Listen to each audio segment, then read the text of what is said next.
I was taking a shortcut down a side street on my way home from work when I heard a voice call to me.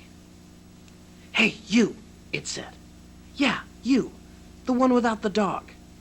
Come here." As it happened, I didn't have a dog, so I walked over to find out what was going on. There was a short man in a polyester suit waiting there for me. "You ever hear of Elvis Presley?" he asked. When I said that I recognized the name, the man began telling me about his lifelong devotion to the King. He'd always been a big fan of the singer, but it wasn't until Presley's death in the late 70s that he started what he called a personal relationship with Elvis. Apparently, he'd sold his house in West Virginia and spent years scouring the country for bits of Elvis memorabilia. He'd bought guitars that Elvis had played, outfits he'd worn on stage, rare photographs, and everything related to Presley he could get his hands on. Recently, his quest had come to an end. It seems he hadn't paid any taxes in the past 13 years, and the IRS was going to put him in prison if he didn't pay up, and fast. So he was forced to sell all of his precious Elvis artifacts. "All but this one," he said.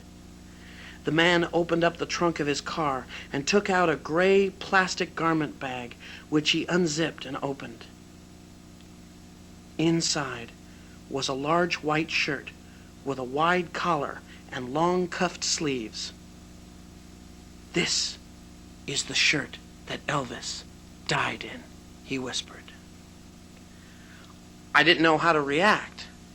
Looking back down at it, I noticed a burn mark on the elbow of the left sleeve. "How'd it get burned?" I asked. "Oh, well, that happened in the plane crash." "Elvis died in a plane crash? I thought it was drugs." "Well, that's just what they want you to think," the man replied. "Who?" "The KGB," he confided. "You see, Elvis was flying arms down to the rebels in the Dominican Republic when his private jet was shot down by Soviet agents." He showed me a black and white photograph of the wreckage of a small jet. There was a man's body lying at the crash site.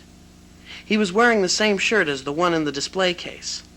I couldn't see the face of the man in the photo, but there was a red circle drawn around him, and the man assured me that it was, in fact, Elvis.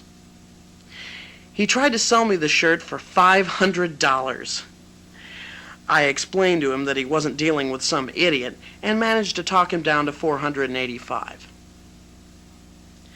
Being the new owner of an authentic piece of Elvis history, I became quite a fan. I collected all of his records, saw his films, and went to see all the really good Elvis impersonators that came to town. One night, when I was at an Elvis film festival at a local theater, I met an attractive young woman who was also a fan of the King. We talked casually between showings of Love Me Tender, Kissin' Cousins, and Blue Hawaii. She invited me back to her place, where we had a few drinks and carried on our conversation. Then she led me to her bedroom. "Come on, I want to show you something very special." She went to her closet as I sat down on the edge of the bed. Then she brought out a gray plastic garment bag and laid it open on the bed next to me.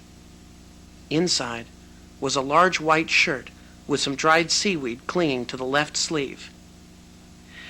"This is the shirt that Elvis died in," she whispered. There was a long, awkward pause. "What's the deal with the seaweed?" I asked. "Oh, that's from the boat explosion." "I thought he was killed in a plane crash," I said. "Well, that's just what they want you to think." "Who?" "The CIA," she confided. "You see, Elvis was delivering secret documents to the government down in the Dominican Republic when his personal yacht was torpedoed by federal agents."